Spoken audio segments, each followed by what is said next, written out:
Hello. This video is to talk about Datta Dasa Akasha Ashram. This is sort of the culmination of everything that I do. Everything that I do will fund this. There will be a trust set up.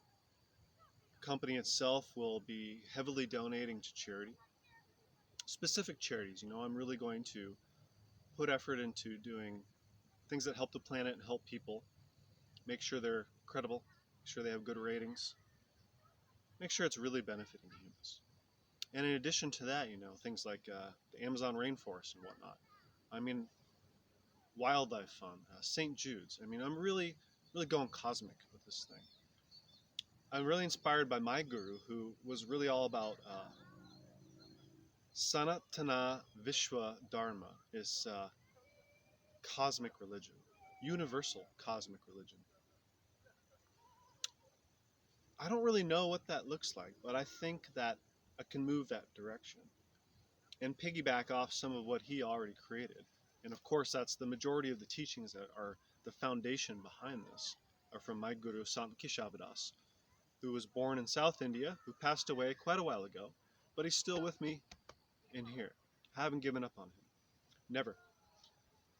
I feel like he's the one who inspired me to do this. So if anybody gets the credit for all this at the end, it's him. It's always him. And his loving wife, who's still alive, well, she's getting on in years, Brahma Mata. She is a guru as well. She is a saint. She's a very high-level being, very respected. She's the real deal. Husband and wife, both saints. What a rare thing to happen. And in India, they honor the living saints. Not just after you die, you become a saint. And they recognize them while they're alive. It's amazing. It's really amazing. How you determine who's who, I don't know. I'm not at that level. I'm not at that level. Anyways, the ashram is, for the time being, online, digital, and essentially just me making videos, having the website available, and then, counseling people for free.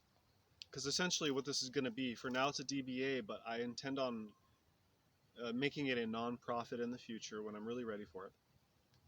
And then, of course, at that point, we'll have a physical location, a physical ashram. So it's all digital for now, because I want to still create it and I want people to have access to it. I just got a kiss from a bee. And that would be the general premise of it. I know that may be boring in detail. I just think that it's important to be really transparent with people. Tell them what you're up to, what you're doing. I have no secrets. I want you to know. I think it's a good thing that what I'm doing. I don't think it's a bad thing. I think that creating a trust is smart. Funding it with money instead of being totally reliant on donations. And then also having a donation component. Making sure there's no profit for legal purposes. You don't want to be doing that. You don't want to be making money. And making sure a lot of this money that's created by helping people goes to help people. That makes me feel good. I feel like if I'm going to do one thing in this world, that's it. So I hope I succeed. And it already is working. It's just we're not there yet, right? So that's why I'm here talking to you. We all have to be involved. You can't do anything alone. That's something I learned the hard way. Yes. What is the ashram exactly? What is the physical ashram going to look like? This is the good part, the juicy part. This is the part I'm the most excited about. The online is just to get going. That's not what drives me. What drives me is the physical. Because when I was growing up, I went to Sonoma Ashram in California, Sonoma Yoga Ashram. It still exists. And it was just a wonderful experience. It really taught me about what is an ashram. Not exactly like an ashram would be in another country, such as India. But you got the feel for it. It's community living. Everyone helps each other. It's about service. It's about doing yoga practices and really just being calm and being in a calm environment. It's very clean. There's no drugs, no promiscuous behavior. It's a very clean environment. And it really changes you. And it's very hard to live like that. A lot of us have habits and we like to do what we do. And I'm not saying that stuff's wrong. Whatever, I am not a saint. I'm not going down this angel track. I'm just like everybody else. I've done it all. So I just really gained a lot from that experience. And I was inspired. Everyone like, oh, you want to create your own ashram now? Well, it's taken me 30 years to get here, so not really. But yeah, why not? Why can't I help? So you have to be courageous in this kind of endeavor, I think. And I'm going to do it. And I have the blessings of my guru and God. Tatastu, which means so be it. With that sankalpa shakti, that energy, that icha shakti of willpower, determination. I really think it's important. Yoga is not all about being peaceful and wimpy. It's about being peaceful and strong, but not violent. It's very difficult. And ego, you can be confident, voice, project, honest, but humble. This is what I try to do. I'm always working on it, always checking myself. My old manager from Gulak Bunchu Winery in Sonoma, California, Patrick Jeffries, would say, check yourself before you wreck yourself. I'll never forget that. It's so true, and that's what the ego is all about. So the ashram is a place to humble the ego. It's about service. It's about love and kindness and compassion and helping each other out. So you've got that vibe, right? But we're also going to do things a little bit differently. I'm going to add a school component into it. So there will be study, and there will be a yoga practicing component to it. It's going to be really holistic. It's a place to learn and grow, teaching, serving, knowledge, space, a space to go inside. I think in this modern society, there aren't a lot of places or spaces where you can just chill out, where you can go within and not be bombarded by everything.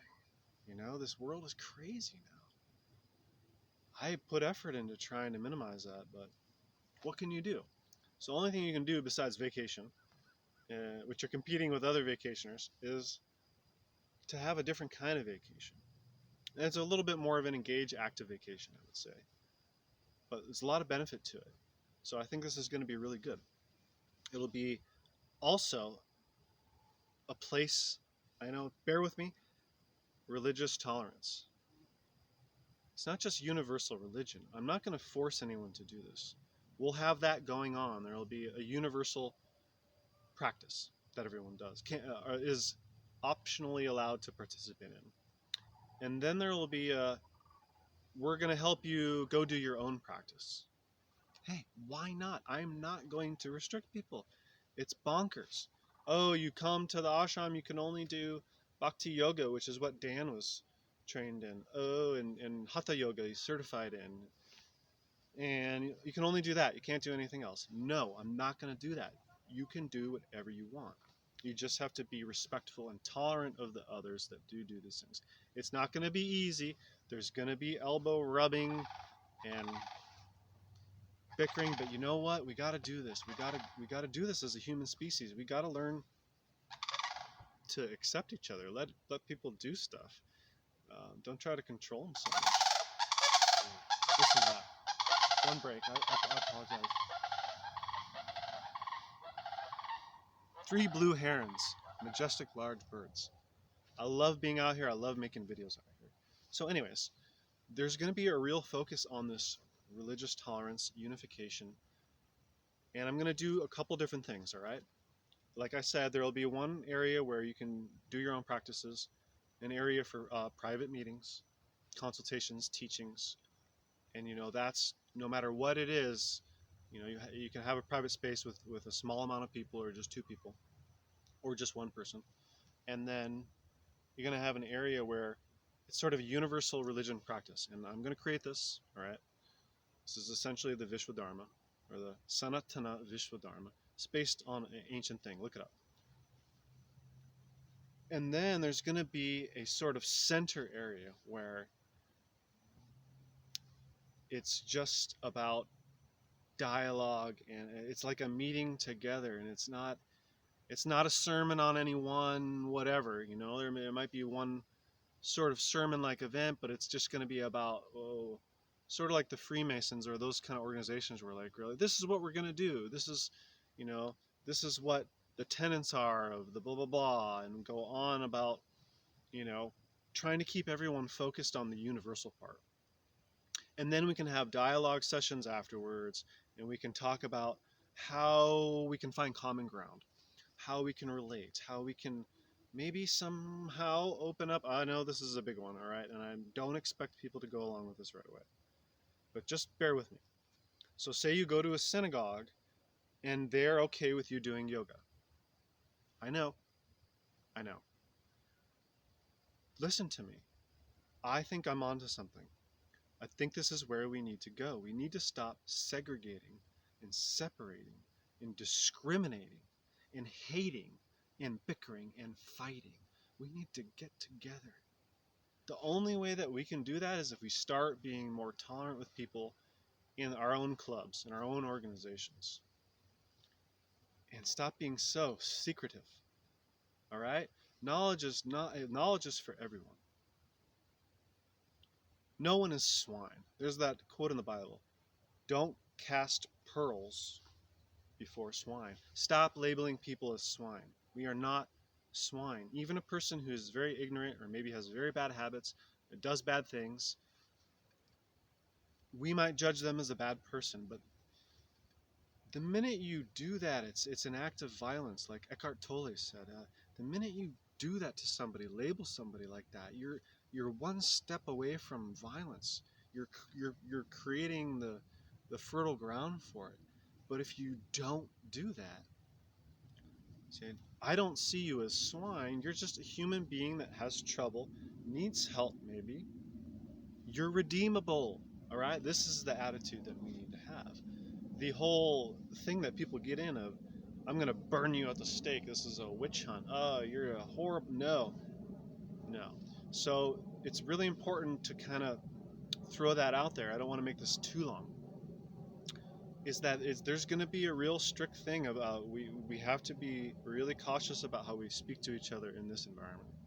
This is the most hot topic next to politics and other things that you could think of. Sports would be one of them. But this religious one, it goes deep. If you know anything about Israel, you know how deep this goes. And I understand that. I'm cognizant of it. I respect it. And I'm prepared for it. So that's why I'm really kind of elaborating here. This is like a giant disclaimer, essentially, is that there's going to have to be a very strict code of conduct. We have to treat each other really good, better than we normally would treat each other. So I think with that in place, I think then love is going to be real easy to manifest, all right? If we can kind of really take down some of those walls, at least temporarily. It's like, you go in, you take your shoes off, put them down. Have you ever done that before anywhere where you have to take your shoes off? It like humbles you. It's really weird psychological things. That act changes everything. It's like you've dropped your guard. So that's what metaphorically people are going to have to do, is they're going to have to take that armor and vest and the sword and their flintlock rifle, and they're going to have to check it at the door. All right? Or like in Back to the Future 3, check your weapons. It's like that, all right? You're going to have to check yourself before you wreck yourself. All right. Anyways, I don't want to go on and on. I think that is very thorough, and I really hope that you gain something from it. I hope that you appreciate my vision, and that it's not a bad vision, that is a good vision, that I would like to see the planet heal, humanity heal. And this is the best that I think that I can do in my life, is create these organizations, promote them, and help as many people as possible.